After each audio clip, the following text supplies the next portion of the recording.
a lot of people ask, what's next for Barre? And I don't think you have to have a next. No. I think you can keep things small. Like you say, you don't want to, I mean, it's such a great brand that there has been a lot of people come to us and ask, can they do license agreements? Can they franchise our brand? But I just would never want that. I'd never want to let go of what the brand means to us.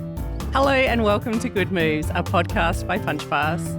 On our show, we have wholehearted conversations with fitness and yoga studio owners to learn more about the unique ways they run their business and inspiring ways they live their lives. I'm your host, Claire. I ran a thriving yoga studio for 8 years and have been part of the Punchpass team for almost as long.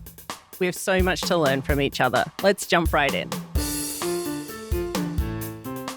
Cool. So today on Good Moves, we've got Rosa. Rosa's from Barre in beautiful Dunedin, New Zealand. Rosa, can you just start by introducing yourself and go anywhere you want to go? Oh, yes. So I'm Rosa. I co-founded Barre back in 2015 with a friend at the time who's since moved on from the business a few years later. She ended up going studying to be a chiropractor up north. So since then, I've been going alone somewhat with a really, really amazing team. But classic sort of founder story, we began out of renting church halls, and we've got a university here in Dunedin, so they've got a pretty beautiful old dance studio. So we used their studio there for a while, grabbed my mum, our friends, pulled them into the classes and started creating Barre. And it's nearly been 7 years. And Barre was pretty unknown globally, actually, at that time. It was starting to become pretty well known in the States and the UK, but certainly not in New Zealand at all, and certainly not in Dunedin. We are right at the bottom of the South Island. So, yeah, really the main things there were trying to understand what Barre was and communicate that more clearly, especially coming from a dance background. I think a lot of people in our community assumed that it was a sort of extension of teaching dance, but also trying to create our own version of Barre that wasn't too dancey, that was accessible, but still held on to that kind of ballet and dance flair. So it's certainly shifted a lot. I'd say the first class I ever taught looks quite different to how I would teach now, with what we've learned along the way and all the different bodies that we've had through that, you know, we've worked with. So, yeah, now we've got our own studio. It's beautiful. Things are quite... Yeah, thank you. Your studio space is absolutely it's like a dream, I think, for all studio owners. It's just absolutely stunning. Thank you. Yeah, it's an old heritage building in Dunedin. Dunedin's full of really beautiful old heritage spaces that are really honoured here. Yeah. There's quite a few landlords and things who invest so much time and money and energy into protecting those spaces. So we are in Victoria Chambers, down in the old precinct of Dunedin. Got a really amazing landlord, Ted Daniels, who just is the sort of best, most supportive dude. And he is really into supporting small businesses in Dunedin. So he makes it really accessible for us to be there, but really lucky. Yeah, I think, so nice. Shockingly, landlords can really make or break a lot of small businesses, especially when you need a lot of space. It can be a real tipping point, I think, for a lot of people.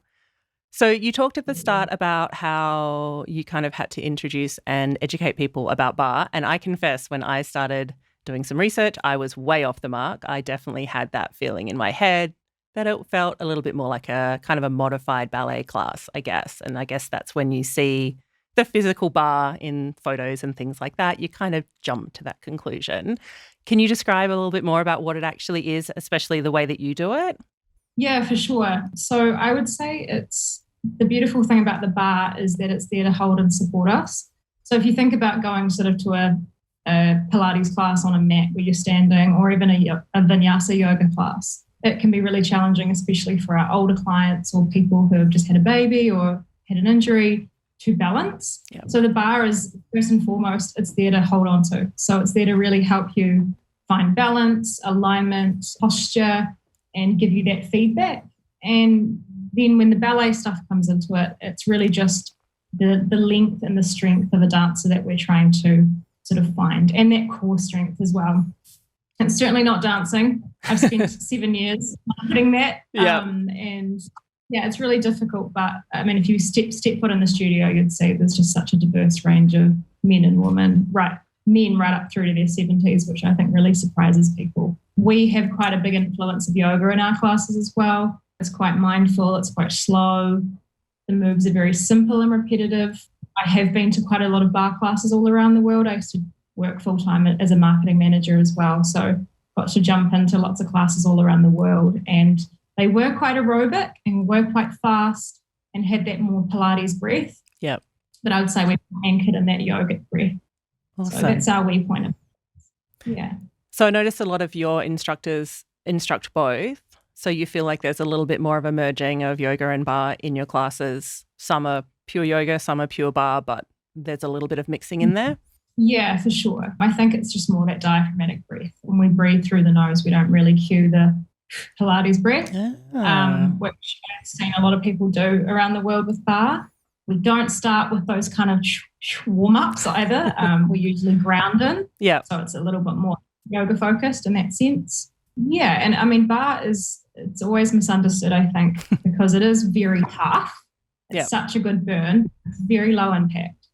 So that's what makes it really great for all ages as well. Yeah, I saw that on your website as well, and I really, really love the way you phrased it. I thought about reading it verbatim, but I think that's probably better to let you talk about it. But you were talking or writing on your website about maybe you're coming to bar to get fitter, stronger, maybe thinner, but then led into that possibly not being the point. Can you kind of articulate that a little bit better than I just did and let us know what your philosophy is for your community and how you kind of approach those conversations about people who are looking to lose weight, et cetera, through this type of movement? Yeah, absolutely. Yeah, this one's pretty important to me. And I think coming from a dance background for a start, it's very focused on your appearance and what you look like and, yeah, how you show up with it as well. And being quite an athletic child and sporty child, I had a lot of comments from dance teachers saying, you look too strong, what have you been doing? Like, very much body focused. And then as an extension of that, I went to an all-girls school. So, there was just a lot of those feelings. And I did not want that to come into the bar community at all. I wanted it to be an empowering space. And I think at the time, a lot of fitness was going there. I have a really good friend who is one of the world's leading CrossFit athletes. And she's so strong and so powerful. And those kind of messages were so prevalent in those kinds of communities, but they weren't yet in Pilates or bar. So, that was a big part of when we started was creating our own brand actually. Yeah. And bar-based, it's kind of your foundations. It's not about the aesthetic. And it's a tricky one because 7 years ago, that world was full of get the dancer's body and burn. And it's all very kind of what you're losing. Yeah. But I'm wanting to reframe it as to what you gain through the process, what you gain through exercise, not what you lose.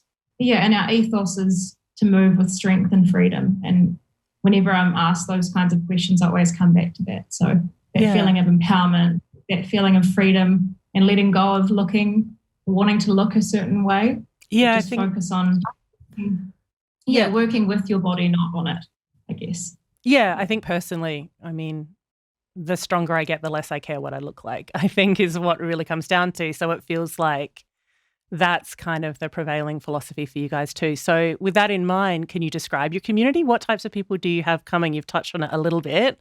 Sounds like anyone and everyone, but is there a general vibe that you find? It is. It's very, very diverse. But I think people who are drawn to bar tend to be people about 35 and onwards. Yeah. And I started teaching at about 24.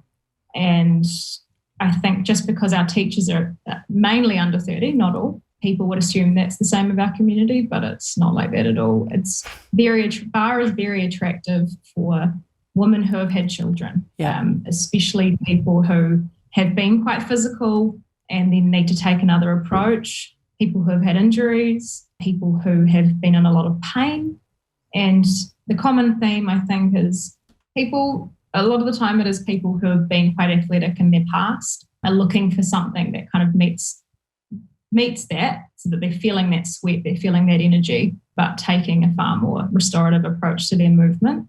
But yeah, we've got so many different people in the studio, and I wish I sort of have a no phones, no photos sort of rule. It's not written, but it's definitely a rule. Like, I encourage everyone to leave their phones at the door. We never take photos of our clients or photos of the room or videos, so you wouldn't really know unless you came. Yeah, I think that's really our team. That's tricky from a Yeah. marketing standpoint, I think, because you do end up sometimes with, you want to take a picture of those beautiful, wonderful, different people, but it's not appropriate. Yeah, I find it really difficult just because I think we definitely, I have such a strong opinion on this, but I know we could still do better. But currently, as it stands, the people in the photos are just our team. Yeah. Which is great. Like our team's beautiful, but I think more diversity, the better. Dunedin's not a hugely diverse place either. So I think we all need to do better here. Yeah. But it's difficult because I don't want to have to take photos of our clients and they're not there for that.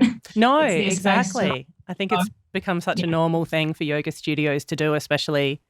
And, sometimes people are in vulnerable situations just walking through life and they don't need the photo. And even if you tell them they can opt out, it's still an uncomfortable conversation that they didn't sign up for when they decided to come to your class. So, yeah, I really respect that. Yeah, and it's so nice for everyone to be more present, Absolutely. on our devices.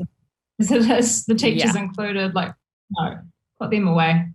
How do you stripping it? Yeah.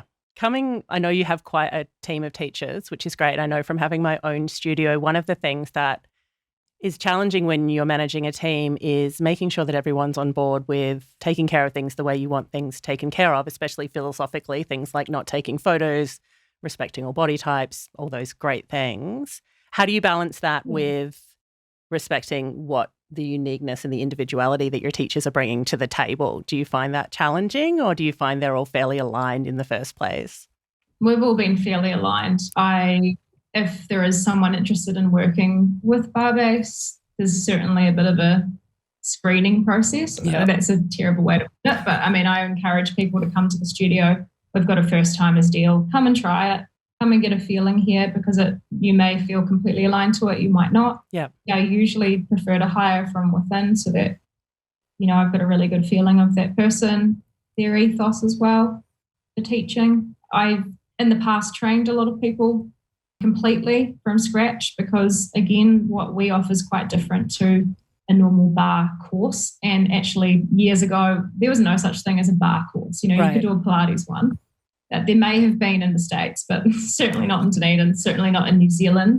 I think only bar courses have only really started here in the last few years. And they are quite short, sharp courses on the back of kind of Pilates workshops. Mm-hmm.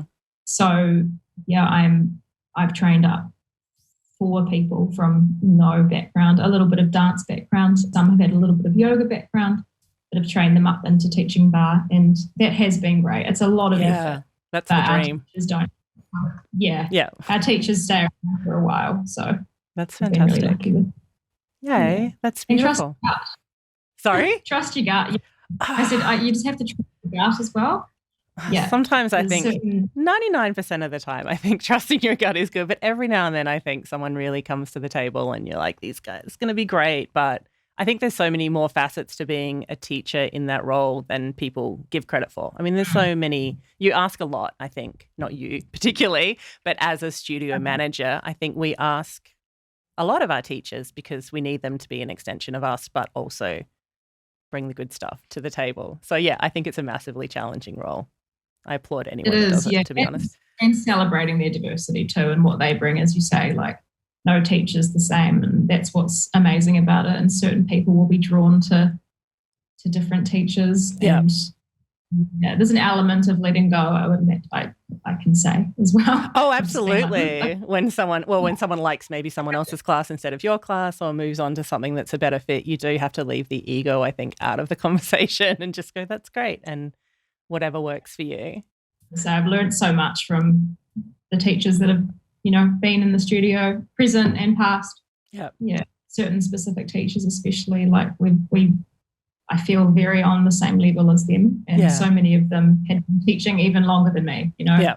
So I just feel so lucky that we've all shaped what Barre is together. It's not just me. It's not just my ethos. It's all of us that have been in the studio, past, present, our clients as well, and what's important to them. It's, a lot of what we do is just feedback from our members, and I think it's such a collaborative effort. Yeah, I totally understand where you're coming from. Was this always what you wanted to do? Was this the plan? Shifting.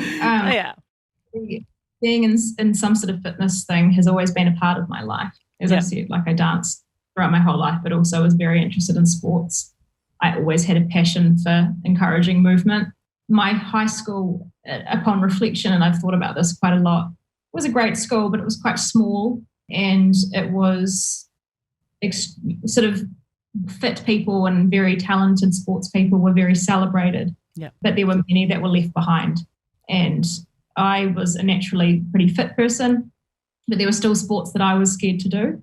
And I think, there's so many things that if I went back to a high school, if I was a PE teacher or involved with some sort of schooling systems, I would change just to get more people moving and making it feel more welcoming. Yeah. So, upon reflection of high school in particular, those are messages that I really want to put, things of importance that I want to bring into the studio, because I meet so many women who come to the studio, have never exercised before, just get this amazing buzz, feel welcomed in an exercise space for the first time, and have just carried for their whole, teenage lives in particular, that sports wasn't for them, right, or movement wasn't for them.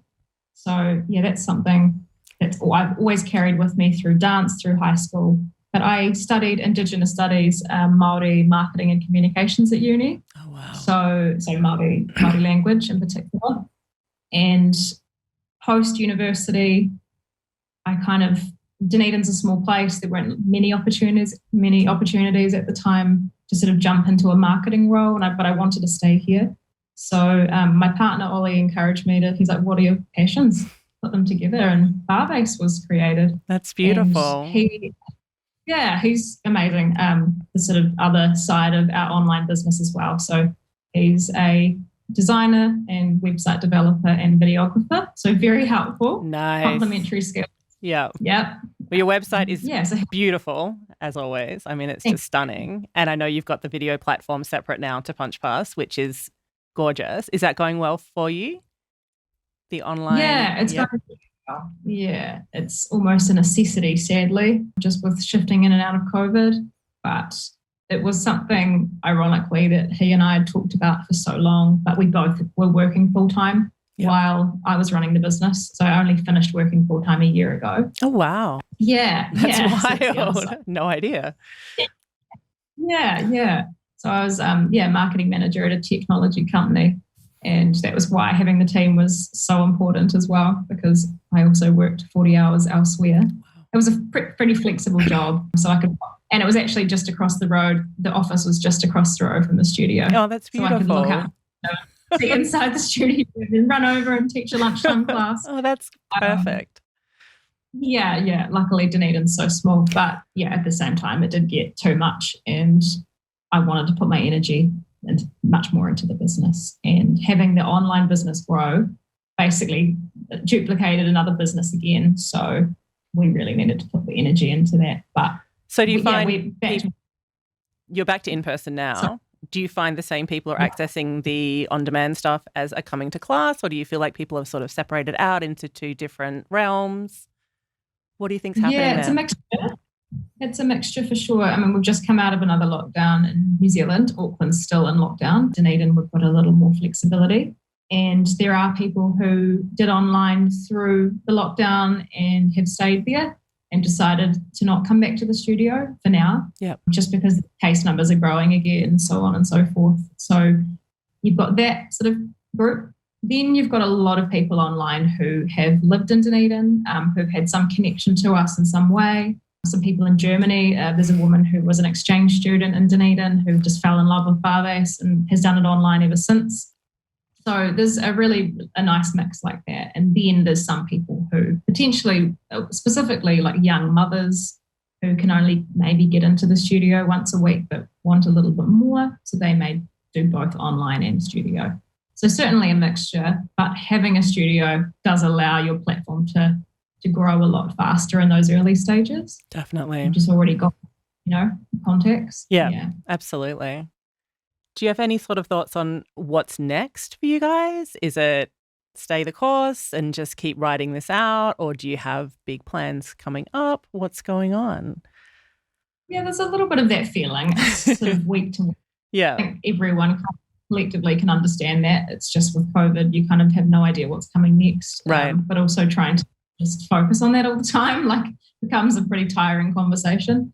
So yeah, a slight sense of week to week. And I think I really do want to grow the online platform. And because Ollie and I both have these marketing skills, I always equate it to like a builder doesn't often do work on their own house. Yeah. It's a little bit like that with me and Ollie with this business. So yeah, we do. We both have goals of things we want to do. We're about to set up this space into an at-home studio. I was wondering about that when I saw it. Yeah. Don't have to keep going back into the studio to film. So that's kind of the next step. There's a whole heap of big lights and things out there that we've purchased. So that's quite exciting. And then actually putting some work into proper digital marketing. Yeah. We've been just relying on our clients and their friends and word of mouth really and social media, but very little paid marketing. And yeah, there's a few reasons for it. I personally don't have much going on in my own social media. I'm quite like a social media cynic, you could say. Because I studied media studies and you become all like, rightly so, I think. But it is a tool and you have to use it. I mean, that's the unfortunate part is you can't, unfortunately, turn your back on it as much as you'd like to. I think every now and then I'll kind of connect with a studio owner or someone starting a business in another realm and they're like, oh, I don't want to do social media. I'll just do it organically. And I think we've really crossed that line now. 5 years ago, maybe you could make a stand and draw a line in the sand. But I think that now it's absolutely essential and there's no way out. Essential.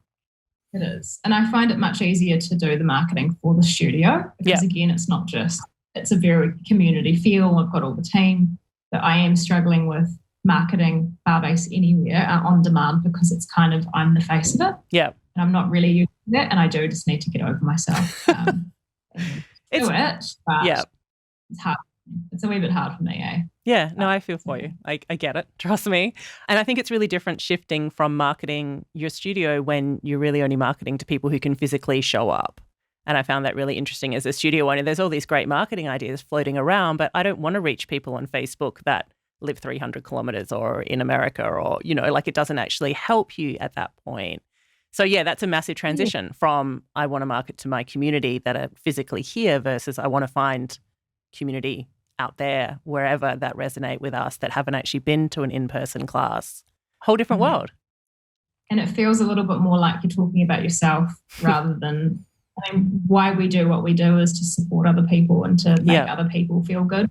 And there are totally different ways that we could approach it. And there's so many beautiful testimonials and things. So, but that's the sort of next step, I think, is growing that side of the business. The cool thing about online is that it's scalable. It can be just amount of work, but you're really reaching a whole new set of people. Yeah. And if you grow your studio, you've got to add more classes. You've got to find new teachers, and it's finite. That's exciting. Sure.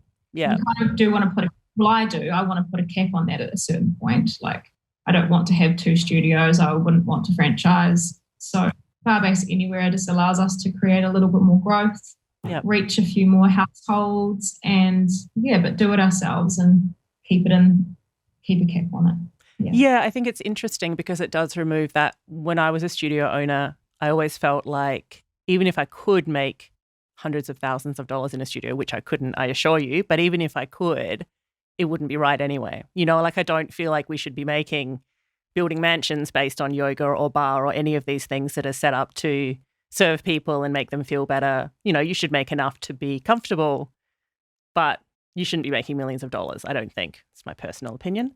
But I think with the on-demand platform, it's a little more, I'm not saying you're still going to be making millions of dollars, but I feel like it's a little more feasible to have it out there and go, this is actually a good income earner. I am reaching other people, but I'm not taking more than I'm owed, taking more than is due to me from doing what I do in the community. Sure.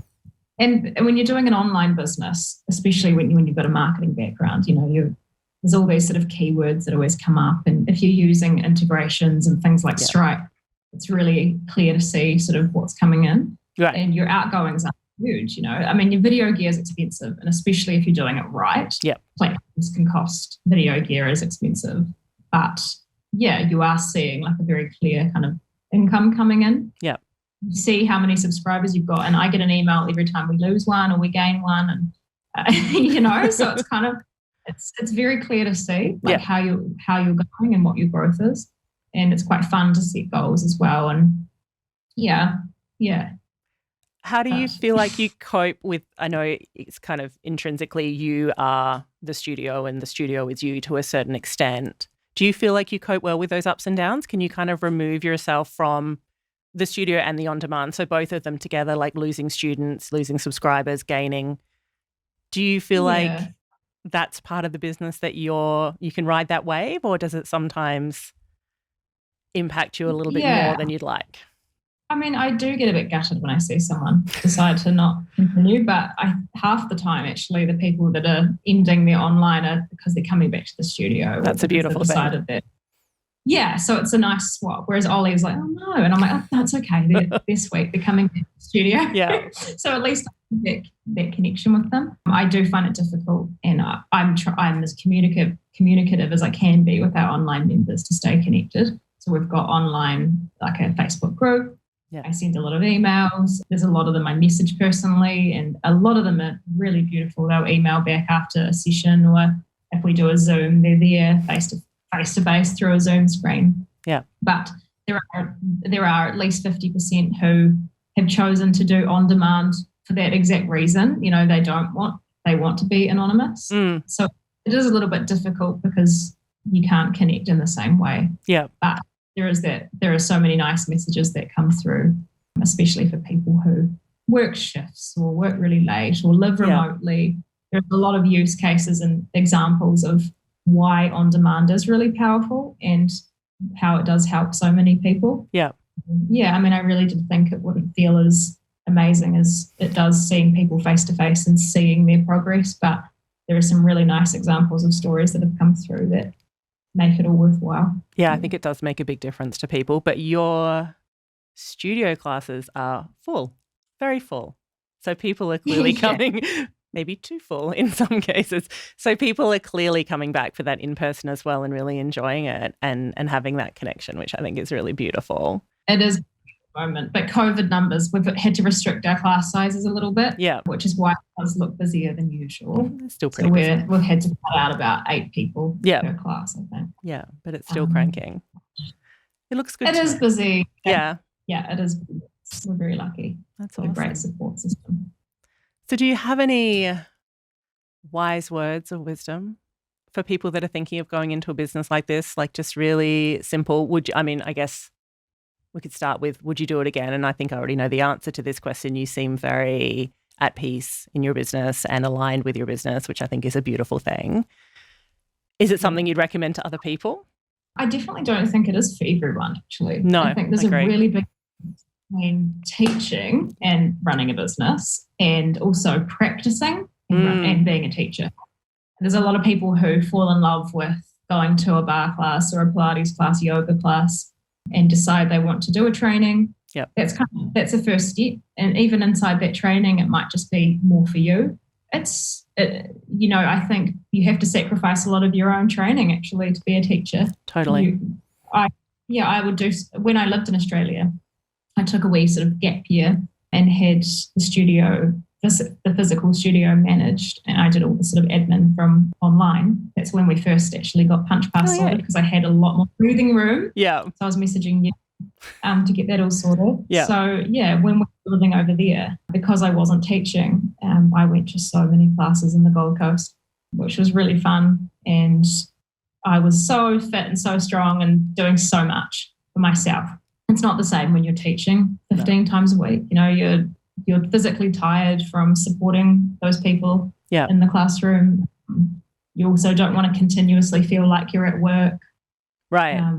A lot of people that I know who have been teachers have been doing a lot of online classes actually, because it's kind of like they get to go home, not be at their workplace, but still move. Yeah. So that's an interesting.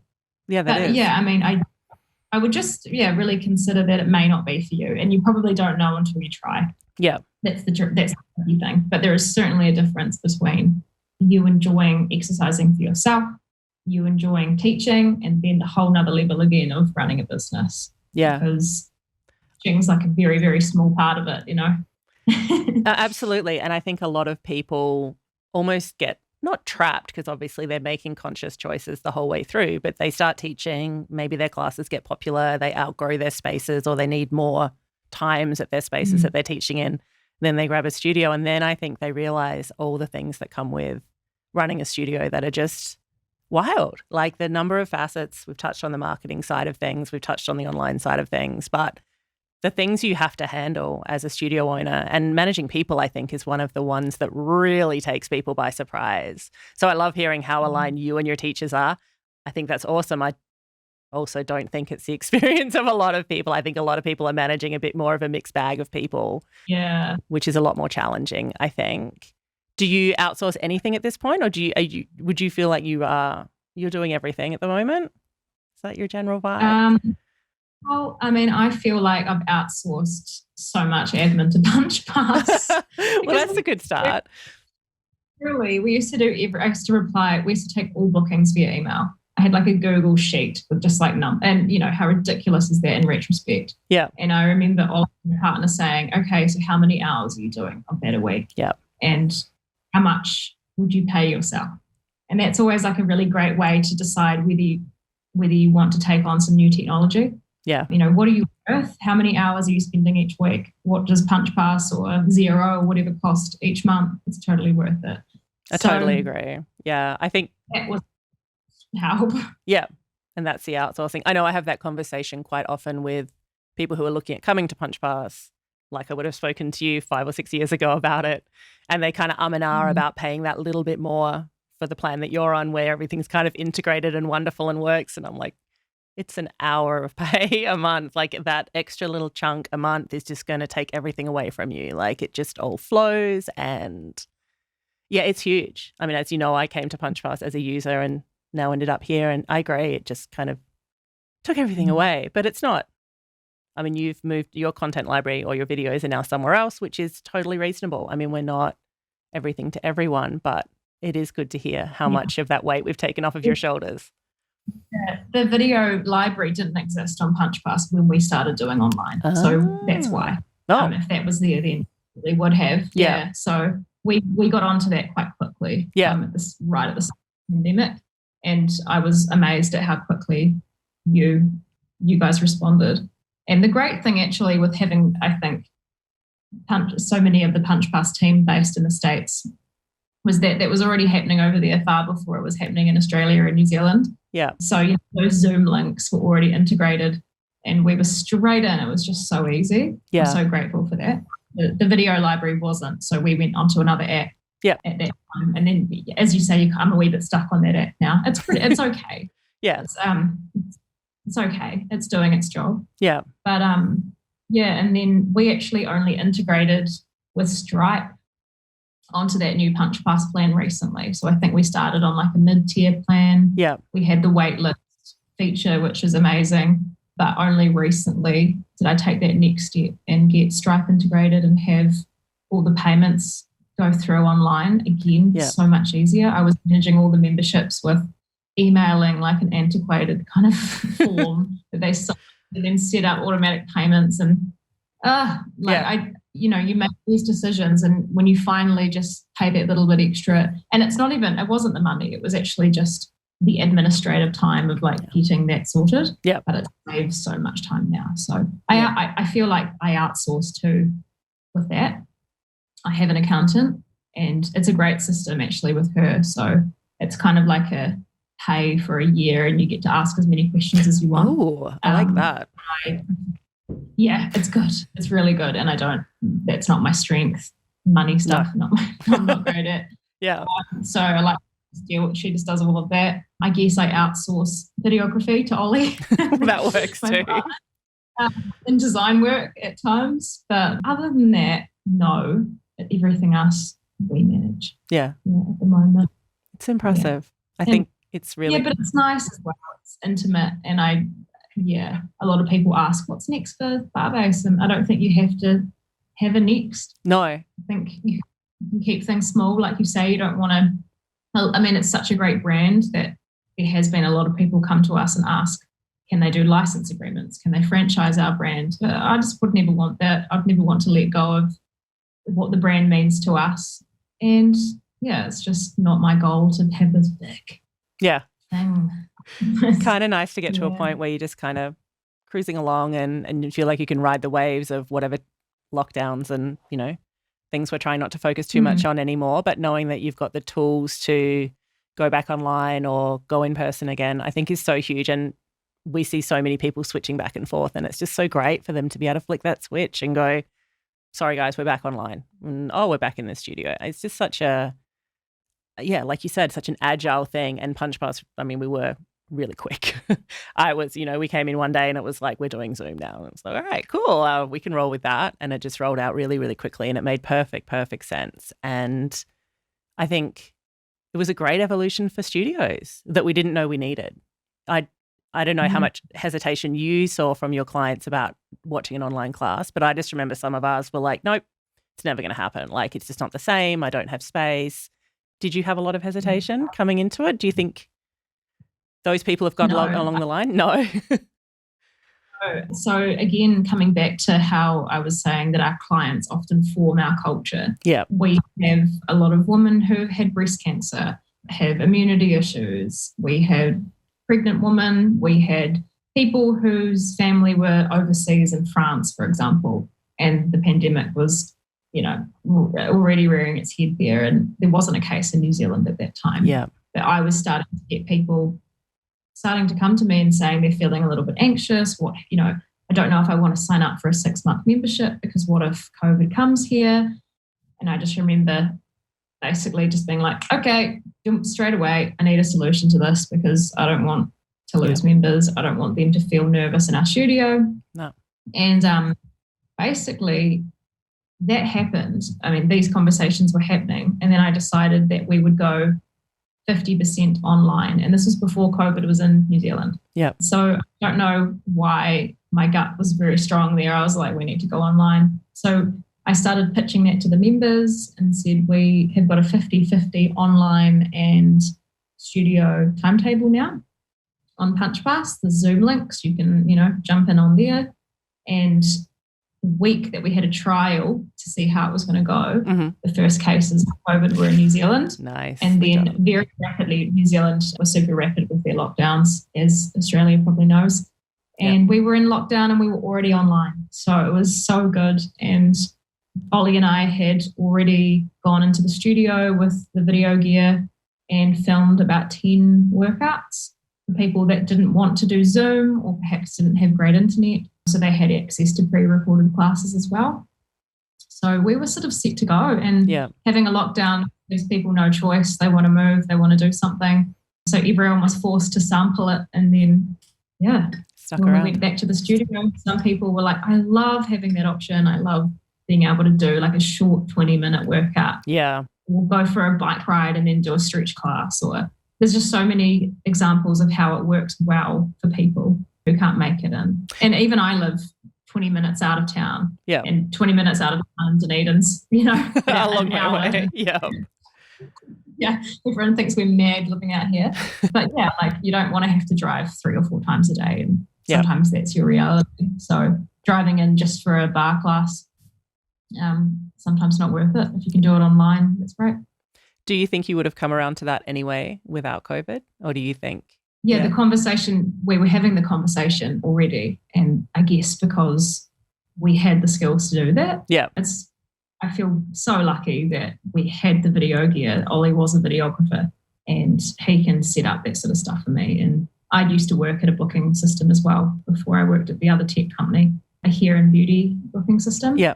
So between me and him, we research a lot into what system is going to work well. And we'd discussed it for ages, but again, never got around to it because we were working full time. Yeah. But the COVID kind of pushed us to do it. And then COVID pushed us to then end up both leaving our full-time jobs, and Ollie's a freelancer now and works for Barre Anywhere as well, obviously.